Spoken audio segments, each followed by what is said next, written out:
grande et ma joie de vous informer, mesdames et messieurs, saluez-vous et bienvenue à cette session qui clôture la semaine. À la une, il s'est adressé à la nation, le président Félix-Antoine Tshisekedi Tshilombo, le lundi 12 octobre 2023.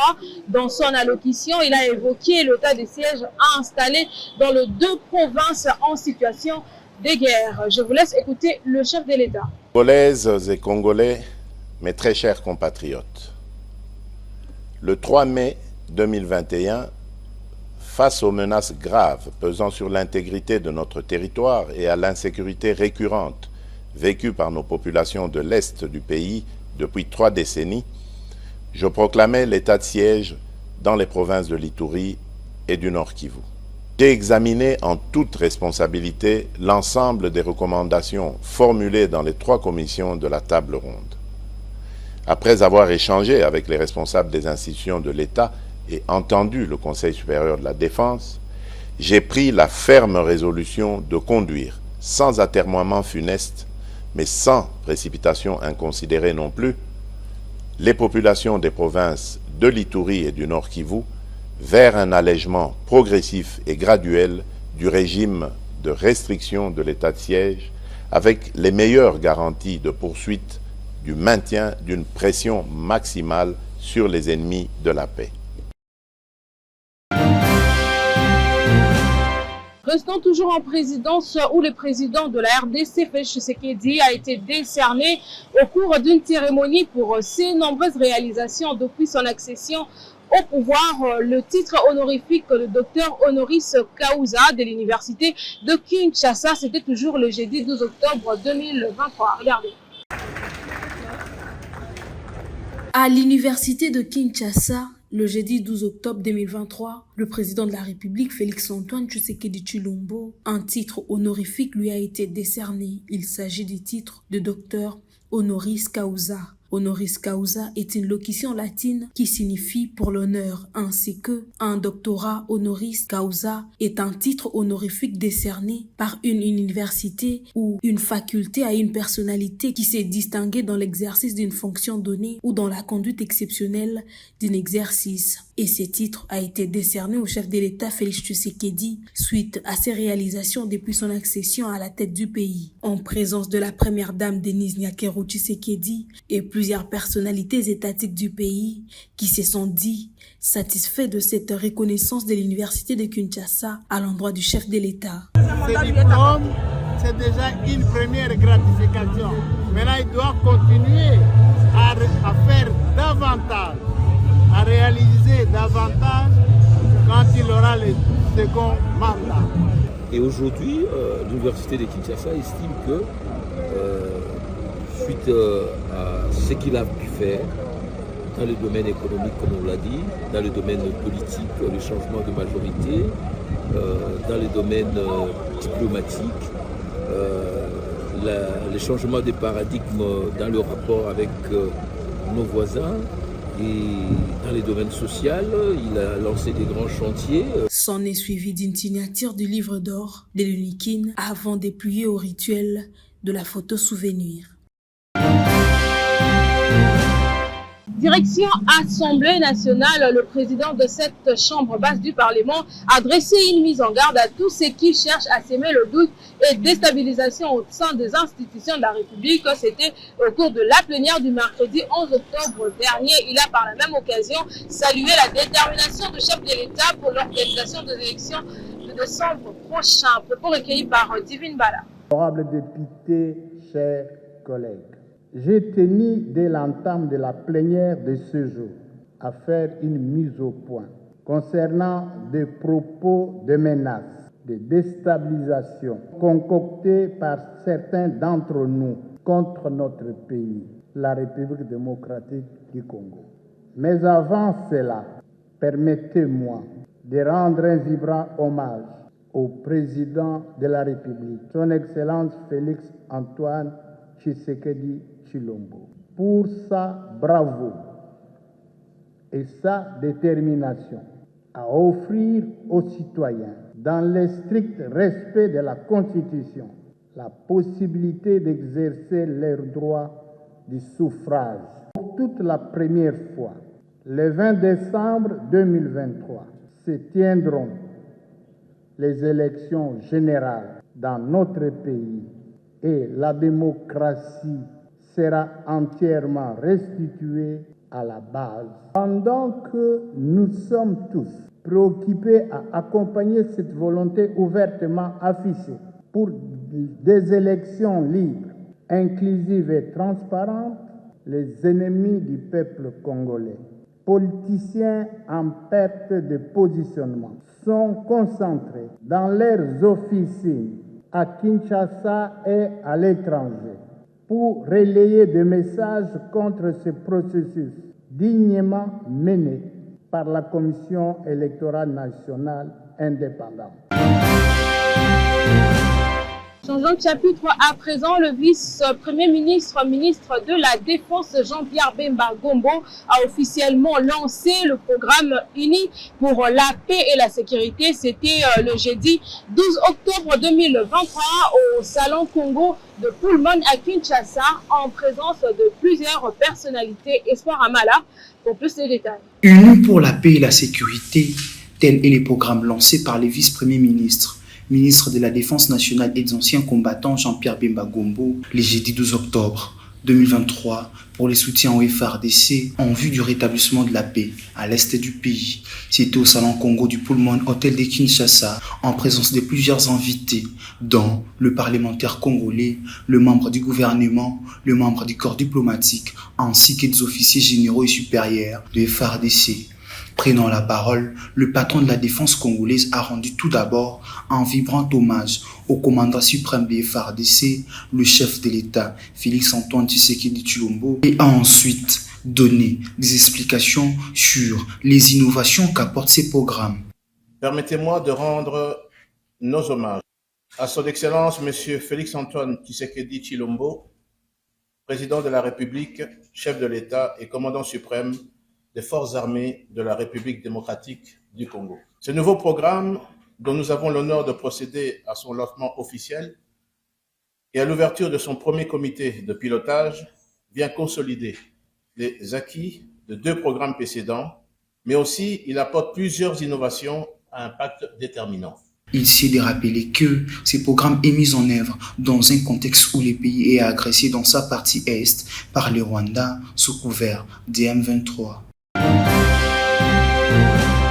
De la modernisation de l'administration et l'innovation du service public, ce sont là parmi les différentes informations fournies par le vice-premier ministre, ministre de la fonction publique lors du briefing tenu à côté du ministre de la Communication et Médias, porte-parole du gouvernement, Patrick Mouyaya Kateboy. C'était le mercredi 11 octobre 2023. Regardez. Depuis son accession à la tête de cette institution, le vice-ministre, ministre de la fonction publique Jean-Pierre Liao n'a cessé de faire preuve d'une bonne gouvernance. Dans un briefing aux côtés de Patrick Mouyaya, ministre de la Communication et des Médias, Jean-Pierre Liao a fourni quelques informations, la modernisation de l'administration et de l'innovation du service public. Il a de même évoqué l'impact de réformes dans ces domaines, révélant que, grâce au processus d'identification et de certification, la fonction public devrait compter à terme plus de 750 000 fonctionnaires retenus. Et aujourd'hui, une année seulement, dans une année seulement de travail, avec la volonté qui a été exprimée par le président de la République, eh bien, nous avons réussi à faire partir 10 900 fonctionnaires à la retraite. Et 10 000 autres sont prévus pour partir d'ici la fin de l'année.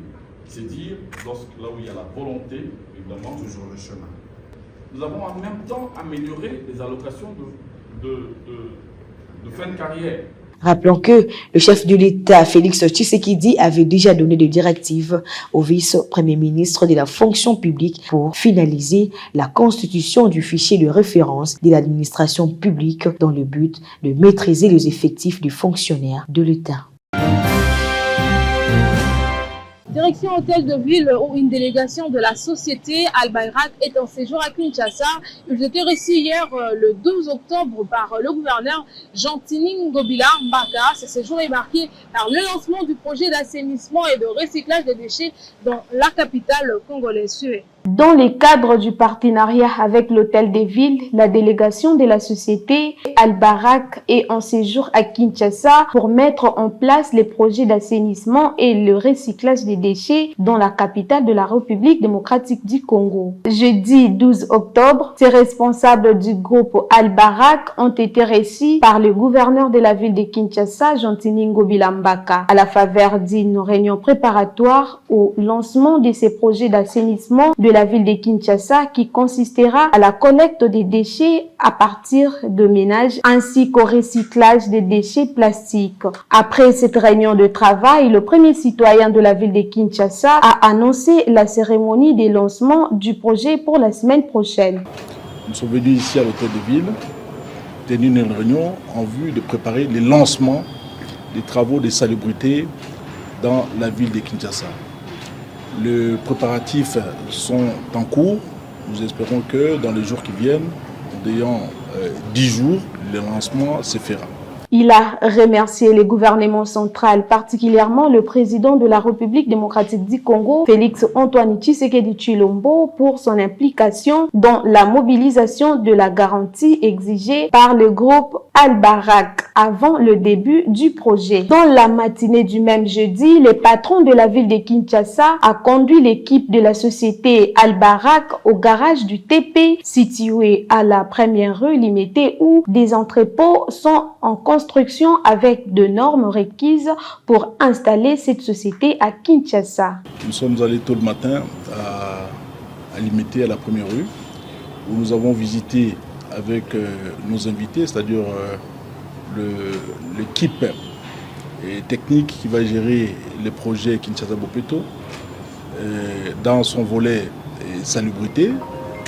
Nous sommes allés à la première rue où nous avons visité la base, les bureaux ainsi que les garages qui vont servir donc de base pour cette société. Et je pense que vous avez vu, les installations ont été construites dans les normes internationales, c'est-à-dire qu'ils vont pouvoir travailler dans des conditions assez requises. Le gouverneur Jean-Tiningo Bila a rappelé par ailleurs que d'autres réalisations à l'actif de son gouvernement provincial, notamment le marché central de Kinshasa, dont l'inauguration est prévue fin novembre prochain par le président de la République, Félix Antoine Tshisekedi Tshilombo. Place à la société à présent, les habitants du quartier Lutendele dans la commune de Mongafula lancent un appel aux autorités de leur venir en aide car ils vivent dans une situation compliquée auquel de mauvaises conditions des infrastructures, manque d'eau ainsi que le manque d'électricité. Ils ont sonné la sonnette d'alarme au micro de Iris Santoto.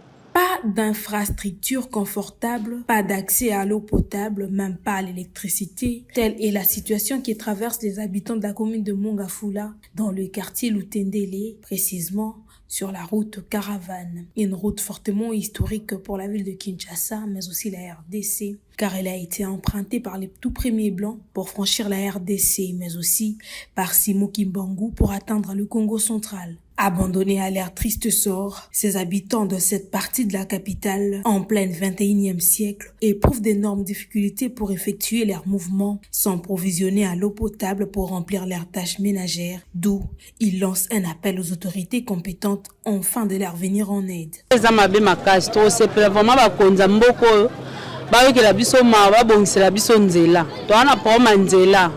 Donc mituka po yata awa do pasi po longata artisan pasi faut dépenser ta 9000 francs.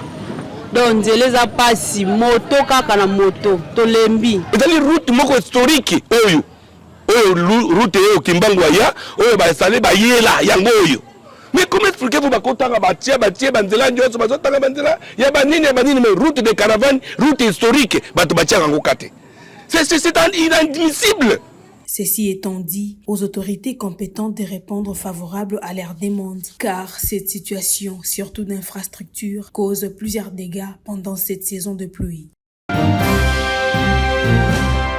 Et puis en sport, pour clôturer, mesdames, messieurs, le léopard de la RDC se retrouve dans le groupe F pour la Coupe d'Afrique Côte d'Ivoire 2024 avec le Maroc, la Tanzanie et la Zambie. C'est le résultat du tirage au sort effectué le 12 à Abidjan par la CAF. Espoir Amala pour plus de détails. Congo RDC. Les léopards de la RDC sont logés dans le groupe F pour la prochaine Coupe d'Afrique des Nations en Côte d'Ivoire. Tel est le verdict du tirage au sort effectué le 12 octobre à Abidjan par la CAF. La RDC retrouve les Maroc, son bourreau lors des barrages pour une place qualificative à la Coupe du Monde 2022. La Tanzanie qui les léopards ont battu lors de leur dernière confrontation dans la phase des groupes qualificatifs au barrage de la même Coupe du Monde. Enfin, la Zambie complète ses groupes. La dernière fois que la RDC a affronté la Zambie, c'était à la CAN 2017. Après ce tirage au sort, le ministre des Sports et Loisirs congolais François-Claude Kaboulou a donné ses impressions par rapport aux adversaires des Léopards. Je pense que le tirage au sort effectué par la CAF place la RDC dans le groupe du Maroc, de la Zambie, de la Tanzanie. Un tirage qui me paraît tout à fait équilibré, qui ne me gêne pas du tout et qui ne me fait pas peur. Il est vrai que le Maroc, demi-finaliste de la dernière Coupe du Monde au Qatar, par favori, c'est le plus sérieux adversaire des Léopards. Et le Maroc est 13e au classement FIFA, premier pays africain, vainqueur de la CAN de moins de 23 ans. Et la 34e édition de la Coupe d'Afrique va connaître la participation des 24 nations et se tiendra du 13 janvier au 11 février 2024 dans 5 villes de la Côte d'Ivoire.